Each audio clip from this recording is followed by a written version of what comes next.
Hey class, just wanted to take some time to go over week 3 learning resources and assignments. You'll see here in week 3 learning resources, we do have 2 chapters in the textbook this week. They will be regarding object relations theory and self-psychology. I did want to provide some clarification on these theories. You will see that object relations theory is a form of a psychodynamic theory. It goes into a bit more specifics about how our internal selves are impacted by the relationships that are internalized throughout our lives. So the interaction of objects within the external world and how that is internalized and impacts ourselves psychologically. And then you will see that self-psychology is actually a kind of object relations theory as well. So we have psychodynamic theory, then we have object relations theory, and then there are other theories within object relations theory that might be slightly different but share some of the same characteristics. So I hope that the chapters can provide some further clarification there, but if you do have any questions, please let me know. You will have this article to read, which is actually a chapter from a different textbook, the Goldstein textbook, that just will provide you with some more information related to object relations theory and self-psychology. So hopefully you get a couple of different perspectives on the theory that you can really get a good understanding of them. And then in terms of the articles, you can choose one from these 4.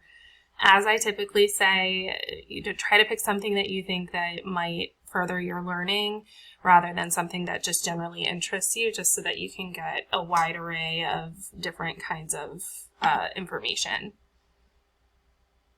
And then you'll see the videos. This psychotherapy.net video will give you an idea of what object relations theory looks like when carried out within therapy. You'll see the importance, for instance, of the impact of empathy on a therapy session. Empathy is really at the core of all psychotherapy, and being able to use that effectively and strategically is really important. You'll see that there is a required segment and some recommended segments. Of course, if you have time to view the entirety of the video, that would be recommended. And then we have a podcast specifically on self-psychology that might give you some further understanding of some of the specifics related to self-psychology within object relations theory and what makes self-psychology unique. And then we have our first discussion for the week. This will be an article reflection regarding one of the optional articles from the learning resources. Please make sure to identify which article you read and which one you will be writing about, and maybe mention some specific takeaway points from the articles. Here the requirement is to list at least 3 takeaway points from the articles and connect your points to the reading from the text. So I will be expecting some citations in this discussion post. And, identify how this helped you to better understand the theories.